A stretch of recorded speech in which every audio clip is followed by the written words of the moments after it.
Start your day informed and entertained. The Andrew Carter Morning Show. CJAD 800. Pattie Lovett-Reid, Chief Financial Commentator for Home Equity Bank, is on the line. Good morning, Pattie.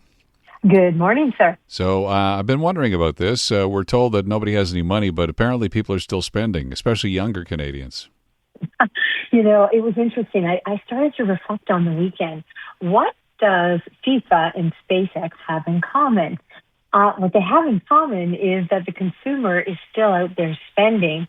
What they're choosing is an experience over everything else.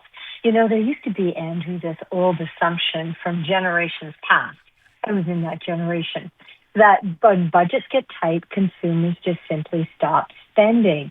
Well, that was then, this is now, because what we are seeing is consumers are protecting their experiences, the things that matter most. It doesn't mean they're not cutting back, because they are.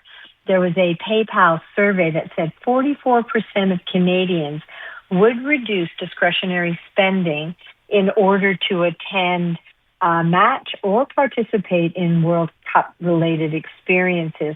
Gen Z, that number jumps to 63%.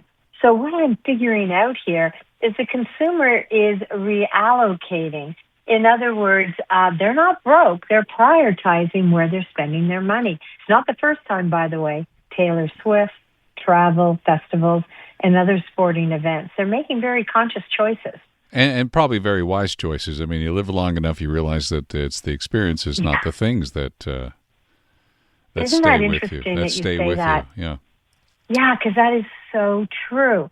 And, you know, there was a period of time when it was, you know, when we talked personal finance, and it was all about saying no to spending, no to risk, no to fun. There's nothing wrong with spending and spending money on experiences. You know, I think the question people ask, because it's Toonie Tuesday, is it fitting within our plan? Because good financial planning, at the end of the day, it's not about deprivation. It's about priorities. So if you decided to jump in and you've made money on the SpaceX IPO, since its launch, it's up about 19%, or you want to go to an event, whatever that is, successful people don't necessarily spend less than everyone else. They simply make sure their money's going towards the things that matter to them most. And I think that's what you're getting at. Okay. Are you an enthusiast of the SpaceX stock? I was not. I think I will sit this one out. I sit it on the sidelines. I'll see where it goes. But you can't argue the facts. You know, the IPO was coming to market at $135. It opened trading at $150. We all know that Elon Musk is now a trillionaire. Here, I'll share this stat with you. I found it fascinating. If you spent $27,000 a day for 100 years, you would spend about $1 billion over that century. So that's if you're a billionaire. A trillionaire can spend $27 million per day for that century.